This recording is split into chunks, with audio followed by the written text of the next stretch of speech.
Bom dia a todos. Último dia do Congresso da Sociedade Europeia de Medicina Reprodutiva. Eu estou vindo aqui para falar um pouquinho para vocês da última sessão que teve agora, falando só de PGD. Então, são as últimas perspectivas no teste genético pré-implantacional e na seleção de embriões. Alguns temas foram muito interessantes, algumas aulas foram muito interessantes.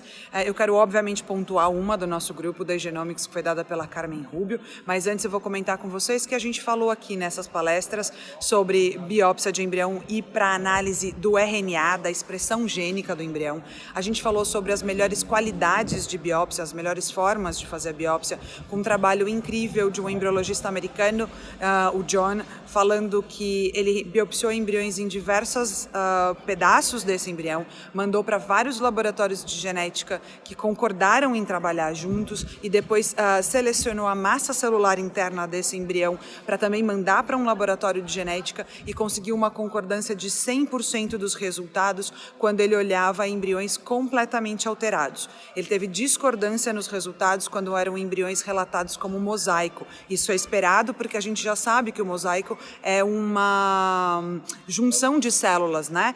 São células diferentes no mesmo embrião, mas a gente ficou muito feliz de ver um resultado de 100% de concordância.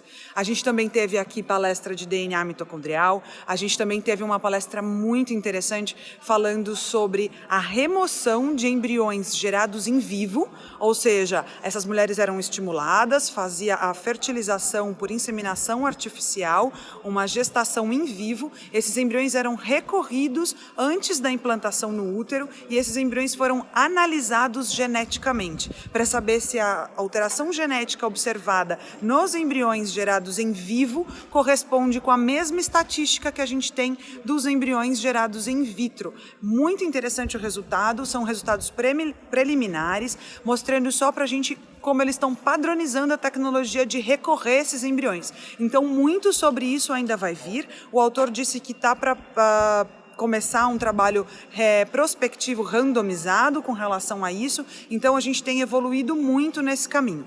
Agora, o que é o destaque, que foi um trabalho lindo de se ver, foi a apresentação da doutora Carmen Rubio, da Genomics, mostrando os nossos dados de diagnóstico pré-implantacional não invasivo.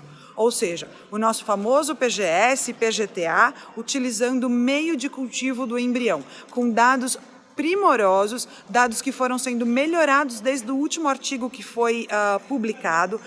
Ela mostrou para a gente os desenhos científicos dos próximos RCTs. A gente acredita que andar nesse caminho vai ser maravilhoso. Muito tem se proposto de melhora de cultivo embrionário, de um sistema de manutenção desses embriões dentro do laboratório de fertilização, para que a gente consiga ter um diagnóstico em que não precise mais biopsiar o embrião, em que a gente não precise mais de uma tecnologia invasiva que remova células desse embrião. Portanto, mais fácil, mais acessível e uma coisa muito bacana, que a gente às vezes não para pensar. Uma grande limitação do teste genético hoje, que a gente vem discutindo muito, é que a biópsia do trofectoderma, ela talvez não reflita o embrião como um todo. Mas vocês já pararam para pensar que se a gente pega um pouco do meio de cultivo, o meio de cultivo pode receber células daquele embrião como um todo? Pode receber daquele embrião como uma esfera, desde massa celular interna a trofectoderma como um todo. Então, talvez, o meio de cultivo seja mais representativo ainda do que a própria biópsia embrionária. A gente está muito animado, o congresso tem sido incrível, hoje é o último dia, mas a gente consegue fazer um resumo só vantajoso de ter vindo, um resumo muito promissor e que a gente vê que a nossa área tem cada vez despontado mais e tornado mais acessível os diagnósticos, cada vez com testes de maior segurança e melhores resultados. É isso aí, é um prazer poder falar com vocês. Um beijo.